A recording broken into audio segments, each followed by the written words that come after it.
So, Unit 3 is about book club. So, each of you has been assigned a novel, or you have chosen a novel, depending on if you got around to doing that.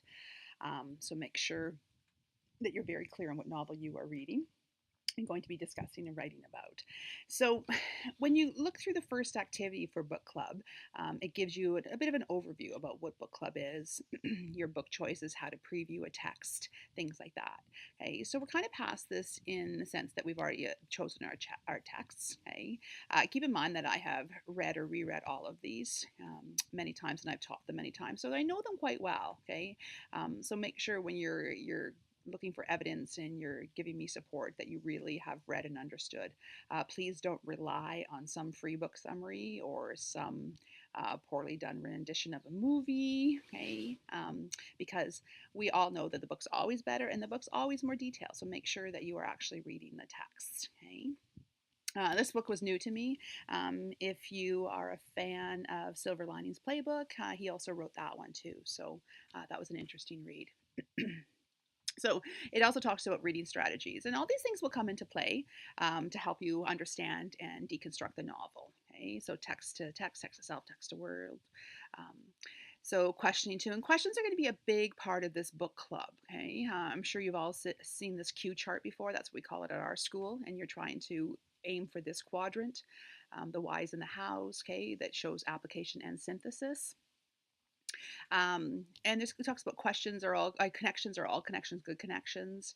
And then this is where you need to really do some reading here, because all of your discussion questions are going to be based on these three types: matter questions, personal reality, and external reality. So those are the types of questions. So if assignment asks you about that, that's what you need to know what those are. So make sure you preview that. So as you read your book club format, so the idea here is that you're going to be doing four activities and then a final activity. So you need to chunk your book into four roughly equal parts. Okay, so when you're looking at the page numbers, obviously if it's 200 pages, you're going to do 50 pages each, right? If it's 300, you'll do 75 pages each for each chunk. Um, an assignment's not due until tomorrow, so today would be an excellent day. The 14th would be an excellent day to do some major reading for that. But for each assignment, you only have to have your quarter read. So to start off with, you would read 1/4, 25% of your book. Um, I've already talked about the reader's journal in the other video that I posted called Book Club Discussions, so you can go over that. So there's dates there that you need to be aware of, okay, because you have an assignment due and a discussion due on each of those dates. Okay.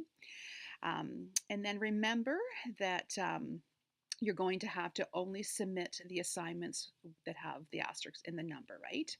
Okay, so for the first one for book club, you're going to have to read a quarter of your book, and then you're going to have to talk about narrative voices. So that's going to be the focus of this. So who is telling us the story? Why is that important? How is it effective? How does it change meaning? All those types of things. So the narrative voices are in the left-hand column here. So you're going to have to decide based on your first chunk, your first quarter of your novel, which narrative voice is the story being told through. Okay, so this reader's journal is going to be the first thing that you hand in for this. Okay, so for Unit 3, Activity 1, because I want to make sure you are on the right track. This is the only time you're going to have to submit your reader's journal, but you're going to have to complete it for each of the four discussions. So you're going to have to keep that up. It's like annotating and taking notes. Okay, it's definitely a very successful during reading strategy. So for this one, the narrative perspective of the novel. So that's going to be what the focus is for the first one. Okay. So it gives you an example too. This is sort of like the double entry journal that you did for The Secret Path, or some of you have done so far, and all of you will at some point, I hope. Okay, so it's that kind of idea. So you're looking for the focus here. So you're going to put down quotations and page numbers, and then you're going to analyze it in that column for the reader's journal. So you're going to show me that you understand the narrative voice and how that influences the characters in the plot and the story as it unfolds. Okay, so there's always a sample there for you. And obviously it lists the criteria as well. Okay, so this is the first one that you're going to submit. So the first reader's journal is your 11th Dropbox. You will submit that by July 15th, and then you're also going to do the discussion questions. And I've talked about discussion questions in another video. Okay, so again, four different parts. Okay, discussion and activity for each, and then a final culminating. So hopefully that clears up some things. Thanks.